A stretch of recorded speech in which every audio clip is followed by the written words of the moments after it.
translate.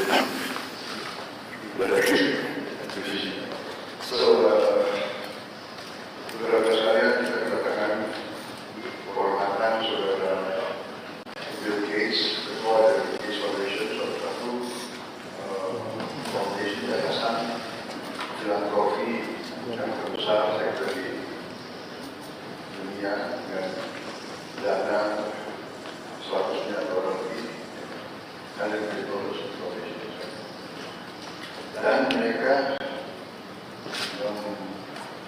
memberi bantuan tiap tahun 9 miliar dolar dan beliau sampaikan dalam beberapa tahun yang depan hampir semua dana tersebut akan dikembalikan kepada dia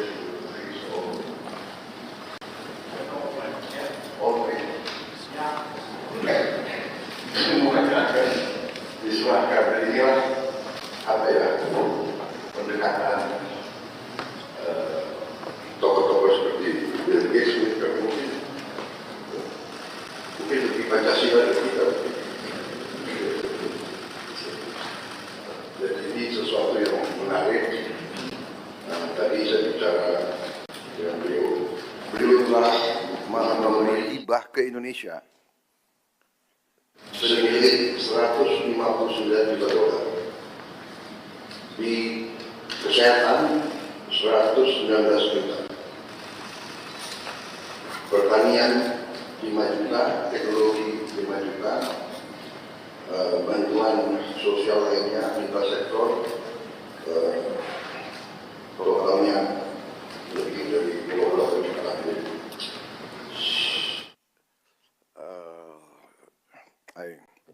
I told the floor that you have assisted us directly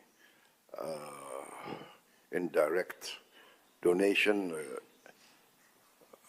more than 159 million US dollars since 2009, mostly into health, terutama hal-hal strategik seperti vaksin polio. Beliau bantuannya 1,3 triliun, dan sekarang kita Bio Farma salah satu produsen 2 miliar dosis vaksin tiap tahun, dan ini untuk dimanfaatkan 42 negara di seluruh dunia, dipakai oleh 902 juta orang. Jadi hal-hal semacam ini, belum lagi vaksin lain, teknologi mRNA, dan teknologi pembuatan vaksin yang luar biasa. Terutama beliau sedang kembangkan vaksin TBC untuk dunia, tapi Indonesia akan jadi salah satu tempat yang akan diuji coba. Dan kita harus mengetahui bahwa TBC memakan korban kita cukup besar, yang meninggal hampir 100.000 tiap tahun, dan itu tekad kita untuk menurunkan, dan beliau menunjukkan komitmen beliau untuk terus bantu kita di bidang itu. Juga untuk beliau sedang kembangkan vaksin malaria. So basically I informed them of all your commitments to help us control these very dangerous diseases that are endemic in our country, and the success of the polio vaccine.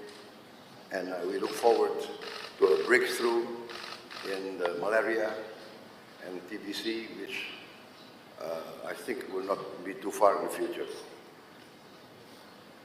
Saya kira banyak sekali yang bisa kita bicarakan, tapi untuk mempersingkat, kita buka saja.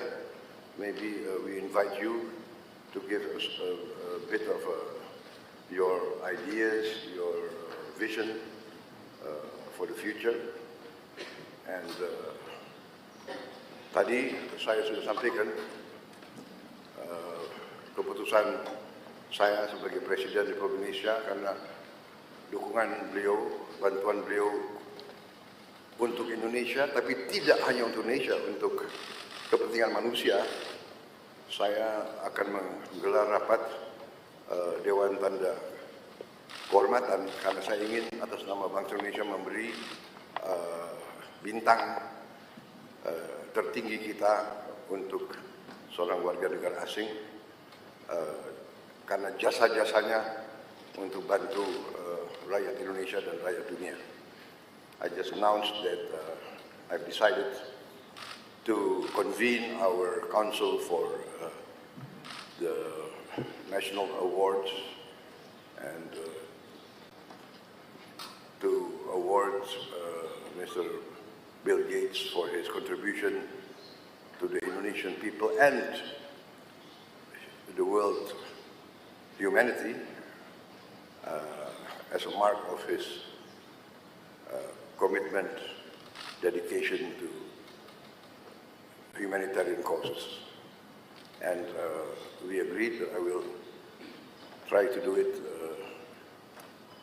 in September in New York during the United Nations season. So I think this is a lot, not a lot, all of us will be in agreement that you really deserve this for your contribution to the cause of humanity. Thank you very much. I invite you now to... Please. Well, thanks everybody for coming. I'm excited to be here and I really appreciate the warm welcome the President has given me. It's an exciting week for me. I had a couple days up in Singapore. The foundation is putting a regional office in there that should allow us to collaborate more closely. You know, the Gates Foundation got started in the year 2000, and so actually it'll be on Thursday after I leave here, I go to New York City, and we'll have a big event to celebrate the 25th anniversary of the foundation and talk about what we've achieved and what our focus will be as we spend the rest of our resources. As you've heard, we mostly work in health, and you know, when I saw that my ownership of Microsoft would be very valuable, I had to ask, you know, what could I do that would have high impact? And I learned about disease and childhood death, and that for many problems like malnutrition or malaria or tuberculosis, there was very little money going into that. You know, the private sector wasn't doing it because the people who were suffering were mostly very poor, and the type of research needed, you know, would require lots of money and lots of patience. And so we made global health the biggest thing for the Gates Foundation. Part of that was creating an organization called Gavi, which was funded by us and governments, and has played a role in providing new vaccines to all the children in the world. And in fact, Indonesia is a great example of that because you've adopted new vaccines like rotavirus for diarrhea, pneumococcus for pneumonia. Now HPV is getting rolled out. And Minister Budi is actually on the board of Gavi. He got to know Gavi well during the pandemic when that was a very positive relationship between Gavi and Indonesia. So we're carrying that forward. The basic statistic that always is amazing to me is that when the Gates Foundation was started in the year 2000, 10 million children under the age of 5 died that year. And most of that was because of diarrhea, pneumonia, malaria, or a few things that make children vulnerable in their first 30 days. 90% of the deaths were in one of those 4 categories, and so we committed that we would study those, create new tools, including vaccines, and help get them delivered.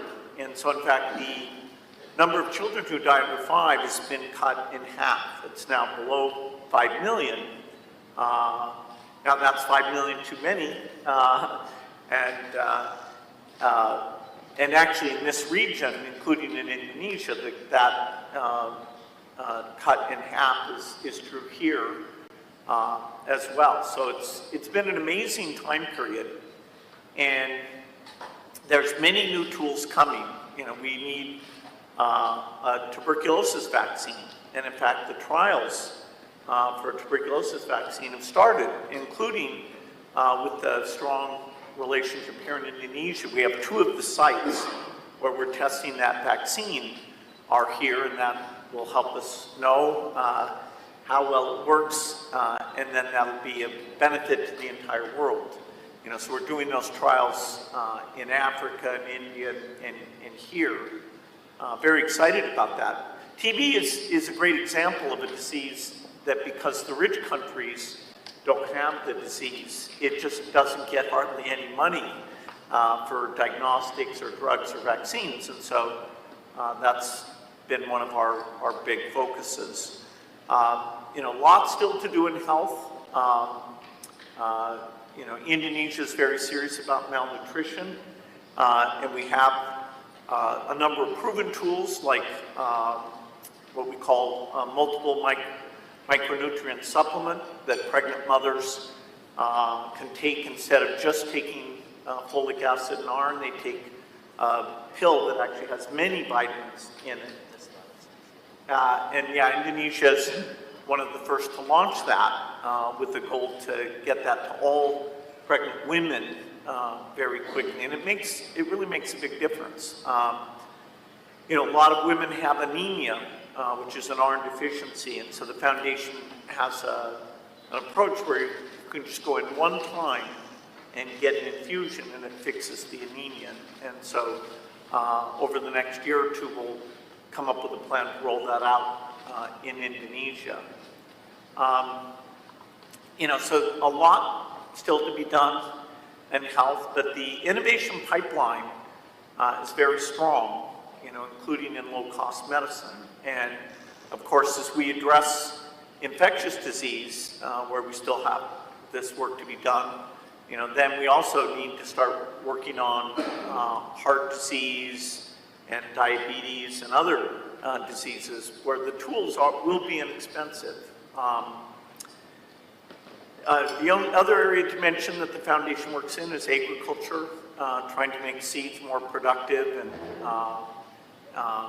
understand soils and make fertilizer more appropriate, cheaper, because of course many of the lowest income people in the world are farmers, and so if we can make their crop more reliable, more productive, and that's a great thing, including things like chicken and cows, because a lot of the protein and value they get comes from livestock. So it's another area we have good relationships in Indonesia, working on things like banana, where you have a great genetic variety that we can do better on bananas for Indonesia, but also helping avoid some of these diseases.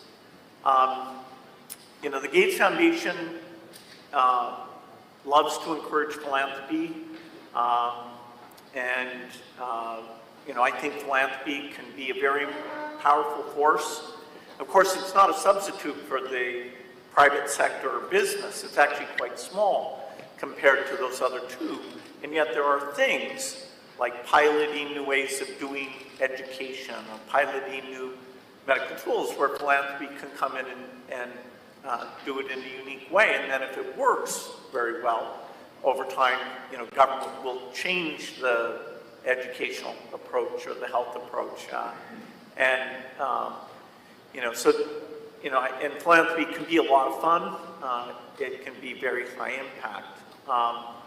And so we've had collaborations, not just with the government, but also with some of the philanthropists in Indonesia. Dr. Tahir's worked with us over the years, the Tanodo Foundation, the Tahia Foundation, a number of you, and you know, we look forward to expanding that. Philanthropy is growing quite a bit, For example, today in India, about half of the work we do is with philanthropists in India. And it's kind of a perfect combination because we understand the global science very well, and the local philanthropist understands how you communicate, how you work with the government. They can go and see, is it really working, is it not working? And so these collaborations, I'm hopeful that we'll have more of those in the future. Even though there's a lot of challenges in the world today, some of the aid budgets are being cut in the rich countries because of the Ukrainian war and other challenges. I actually am optimistic that even if in the short run, in some parts of the world, particularly Africa, that the death rate may actually go back up a bit. If we take a longer time frame, and look at the next 20 years, I think we can achieve a lot. We can finish polio, that was ever eradicated with smallpox, and so polio would be the second major disease. We're very close to doing that. And once we finish polio, we'd like to try and eradicate measles and malaria as well. We have some new tools for that. And of course, part of my optimism about the innovation is because we have now artificial intelligence. And artificial intelligence, I can't state strongly enough how amazing this tool is, even in the last 6 months. The improvement, I know Satya Nadella from Microsoft was here last year talking about data centers and working with the government on those, some of those things. But the AI is going to help us discover new tools, and even in the delivery of health and education and agriculture advice, we'll be using AI. So, I've really enjoyed the philanthropic work, and I look forward to doing more. And again, thanks for the incredibly warm welcome that the President has provided for me. Thank you.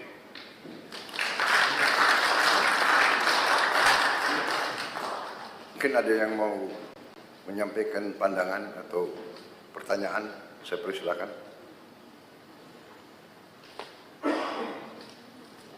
Silakan. Terima kasih Bapak Presiden. Well, first of all, thank you, Mr. Gates, for your contribution to Indonesia and also to the world.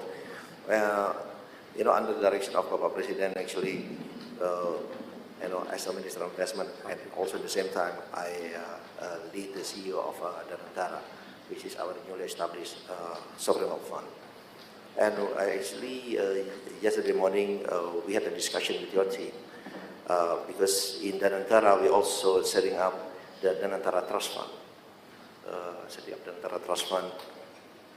and on the internal discussion, we are committed actually to put 1 to up to 2.5% of our dividend payout ratio. So if you look at the number, actually, every year in the Dengan Trust Fund, we are going to put every year at least $100 million. $100 million.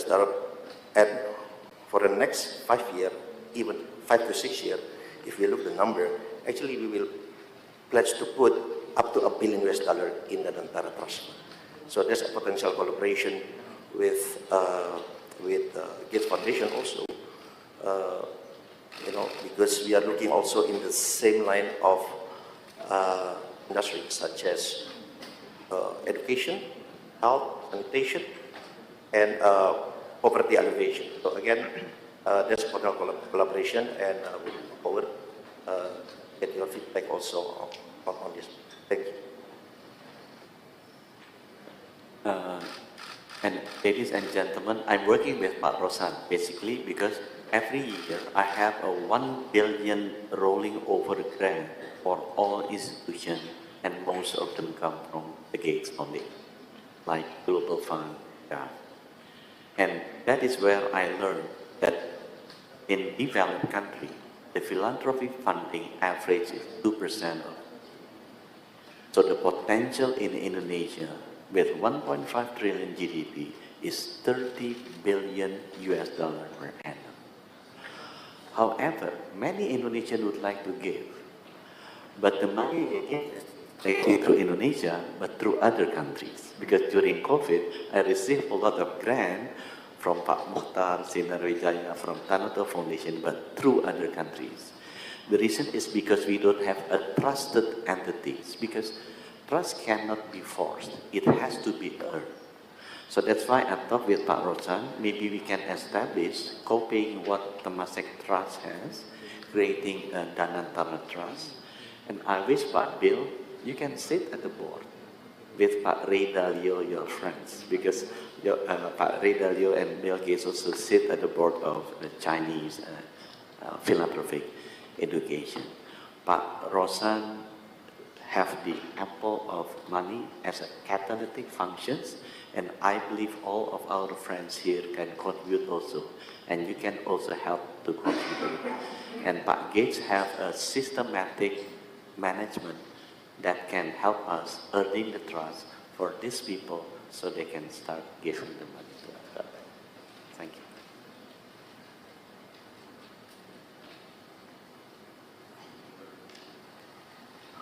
Mr. Gates, would it be possible to talk about non-health issues today? Certainly. Thank you. My understanding is that you're very interested and you've invested a lot of money in renewable energy. I've had several meetings with one of your partners, Edward Young, who is one of your partners, I believe still is one of your partners. So I'd like to know your thoughts about nuclear energy, SMRs. I understand you're in fact investing in Wyoming and nuclear energy, SMRs. You may know that our government is going to embark on a very ambitious nuclear power generation program. The second thing is on nature-based solutions. I'm very much into nature-based solutions and environmental issues. Reforestation, basically, is my passion, wildlife, and through wildlife, reforestation and restore habitats for wildlife. So I'd like to know what you wanted to do and where you're going with your nuclear and your views on nature-based solutions. Thank you. Yeah, so, as I started doing the foundation work, it became clear to me that we need low-cost electricity to help countries develop. But I also started to be educated about climate change and, understanding that we have to reduce emissions eventually to zero. And so I talked to my friends about, okay, can we make nuclear energy cheap? So I started a company in 2006 that's called TerraPower to make what's called the 4th generation reactor. Today's reactors are water cooled and they have a lot of pressure in the reactor. So they're a bit complicated, so often the cost can be very high. And so I thought, it's very hard to start a new design, but that would be a huge benefit. And so now it's taken longer than we expected. We started out as being a joint venture in China, and then the US government decided they didn't like us working in China. And so we had to change, and actually now, as you said, we're building our first reactor in the United States. There's a lot of countries that really need nuclear energy. And so we have to make it cheap, and we have to show that this new design is extremely safe. And places like Japan, South Korea, France, the UK, they have in their plans a desire to use nuclear energy. But right now the plants are expensive. And so we are hoping as we build 20 of these reactors, the cost can be very low. Part of that will be through a very strong partnership we have with some companies in South Korea. Hyundai and SK are investors in this work. And so in 2030, that first reactor will turn on. And so during that decade, we would hope to build over 30 gigawatts of electricity.